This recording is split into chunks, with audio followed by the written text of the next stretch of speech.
conversando con Verónica Cruz, presidenta de la Asociación Civil de las Libres, que está en favor y está luchando para que se respete el derecho de la mujer a interrumpir el embarazo, a que se despenalice este aborto, y se ha presentado una iniciativa, un diálogo entre legisladores en el estado de Guanajuato con movimientos de sociedad civil como puede ser el de las Libres, y es la primera vez en el estado que se da este diálogo abierto.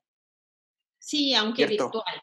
Aunque virtual, a mí me hubiera Virtual gustado por las condiciones de la cuarentena y de la crisis que hubiera sido pandémica. real, porque es el tema que requiere y que se necesita eso, un gran debate social, un gran consenso social, ¿no? Pero creo que ya es una muy buena noticia, el estar dialogando, el estar poniendo las posiciones, ¿no? Y estar exigiendo la garantía de los derechos. Las Libres tenemos estos 20 años, nacimos en el 2000, justo en un escándalo del aborto, ¿no? Cuando el Congreso local de aquella época de Guanajuato eliminó del Código Penal la causal de violación. Y no solo eso, decía que su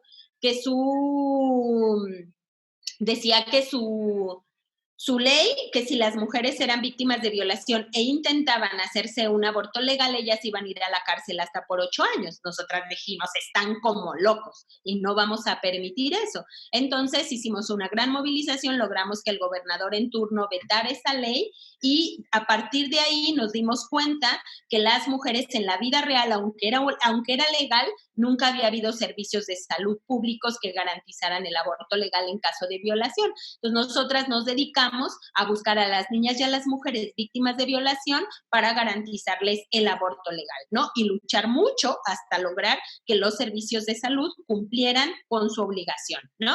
Luego nosotras también, pues andando en la calle, nos enteramos de mujeres que sí estaban en prisión antes de 2010, entre 2000 y 2008, que sí estaban en prisión por delito de aborto y delitos relacionados con el aborto, que incluso habían tenido abortos espontáneos, e incluso esas mujeres de área rural de los municipios del norte del estado habían tenido sentencias hasta de 30 años por abortos espontáneos.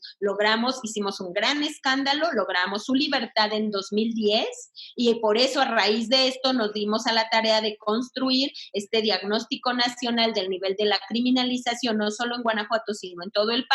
Hoy sabemos que Guanajuato no tiene mujeres en la cárcel, pero el resto del país sí tiene mujeres en la cárcel por abortos espontáneos, partos prematuros o emergencias obstétricas que no son un delito y las encarcelaron por homicidio en razón de parentesco, por filicidio, por infanticidio y que generalmente son mujeres pobres. Y al mismo tiempo fuimos construyendo este derecho, esta vivencia de este derecho, este espacio para la vivencia de derecho para todas las mujeres que decidieran interrumpir embarazos no deseados, basadas en el protocolo de la Organización Mundial de la Salud, que puede hacerse aborto seguro con medicamentos sin supervisión médica en casa. Y nosotras hemos ido construyendo en todo el país y en todo el mundo redes de acompañamiento entre mujeres para que tengan abortos seguros en casa. Qué situación tan crítica la que acabas de mencionar. ¿Dónde has ubicado estos atropellos contra los derechos de las mujeres por la interrupción del embarazo, que están en la cárcel y las culpabilizan? Están con sentencias más altas en todo el país, como digo, pero donde hay más casos es Querétaro, Baja California, Ciudad de México y Sonora, Chihuahua, son los estados, Nuevo León, que tienen más casos. Pero es una alarma brutal, urgente. Sí, por eso hemos impulsado la ley de amnistía. Más aquí que la pobreza y la desigualdad son tremendas, de las más grandes en el mundo. Así es, obviamente las más pobres, las que viven en mayor desigualdad, en mayor discriminación, son las que están en la cárcel, ¿no? Sí, ahora hay una ley de amnistía a nivel federal que va a impulsarse en cada estado justo para lograr que estas mujeres salgan de prisión. Y es que justamente quien más ha sufrido la desigualdad y la pobreza es la mujer. Ya han mencionado varias activistas que si le podemos poner rostro a la pobreza, es un rostro de mujer. Sí, entre más pobre, peor te va a ir. Es decir, casualmente, no es que las ricas no aborten, ¿no? Pero ellas no van a enfrentar las que van a enfrentar estos procesos de criminalización son las pobres. Así es.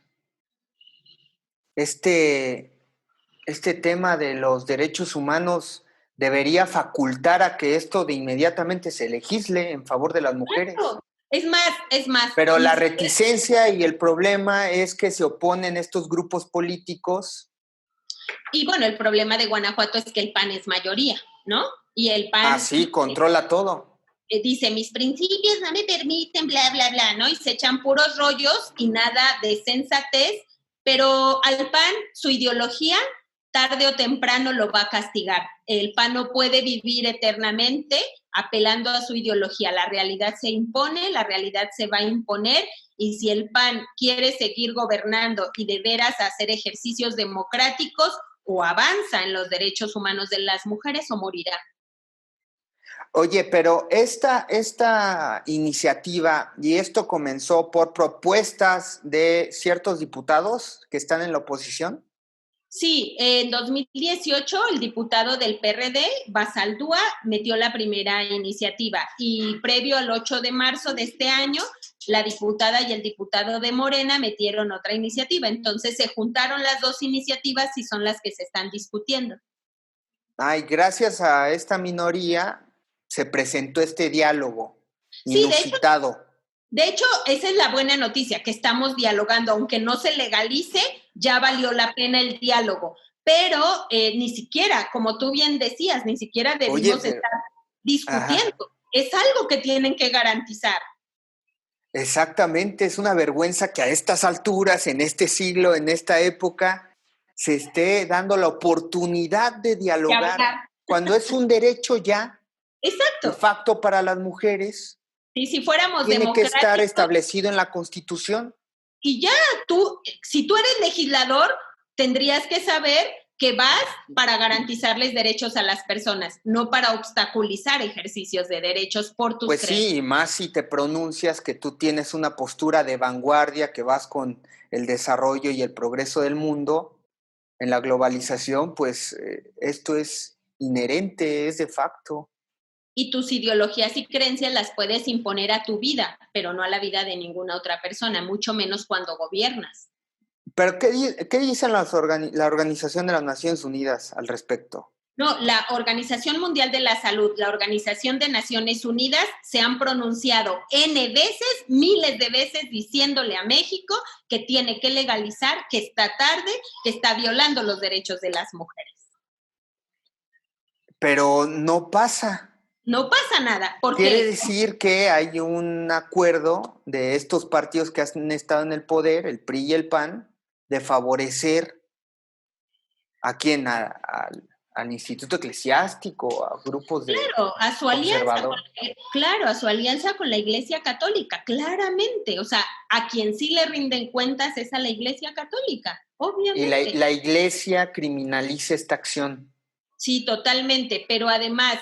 aunque sea natural, aunque sea fíjate que fuera de la voluntad de las mujeres, porque muchas veces es en contra de su voluntad, cuidan su embarazo, tienen un vínculo muy estrecho, esperan el parto y el bebé nace muerto.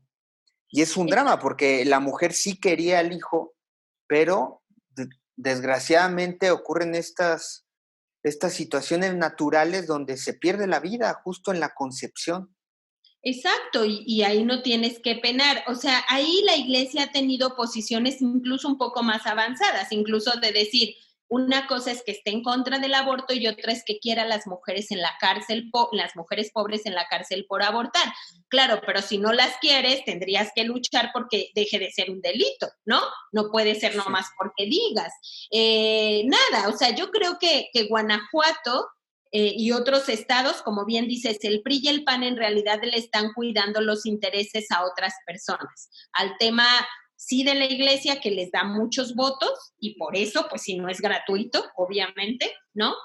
Pero también al tema económico, la mayoría de los grandes empresarios están en contra, porque es muy fácil estar en contra. Estar en contra no te involucra y no te implica nada. Estar a favor es luchar contra los poderes establecidos para que se garanticen los derechos, no para ti en lo individual, sino para el resto de las personas. Entonces, claro, estamos hablando de momentos muy difíciles en nuestra historia como humanidad, pero yo creo que la pandemia les está enseñando que quien nos puede salvar la vida, por ejemplo, hoy es el sector público, ¿no? La salud pública. Sí, así es. Entonces, ¿qué tenemos que hacer? Fortalecerla.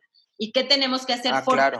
Nuestras instituciones de salud, y es ahí, en las instituciones de salud, donde se tiene la capacidad para garantizar los abortos seguros, gratuitos y legales. Yo sí creo que después de la pandemia, más allá de las ideologías, hasta los ricos van a adorar al servicio de salud público. Entonces, claro. Creo que por ahí está la ventaja de cómo empezar a fortalecer nuestro sistema de salud. Hoy quedó en evidencia la tremenda responsabilidad que tiene el sector salud público y su importancia y su necesidad para... Y contradictoriamente también quedó en evidencia que quien lo había saqueado y quien lo había adelgazado son los políticos, con la corrupción, vendiendo incluso los medicamentos afuera, dejando a los servicios públicos sin medicamentos, licitando con las grandes empresas. Los ricos y los políticos fueron quienes saquearon y jodieron nuestro sistema de salud público. Pero hoy que sus vidas también están en riesgo. Porque quieren privatizar todo. Exacto, pero también porque se robaron mucho dinero público de los servicios de salud. Sí. Vamos a breve pausa, Verónica, y regresamos para cerrar el programa contigo, esta conversación y cerrar este diálogo en torno al tema del aborto.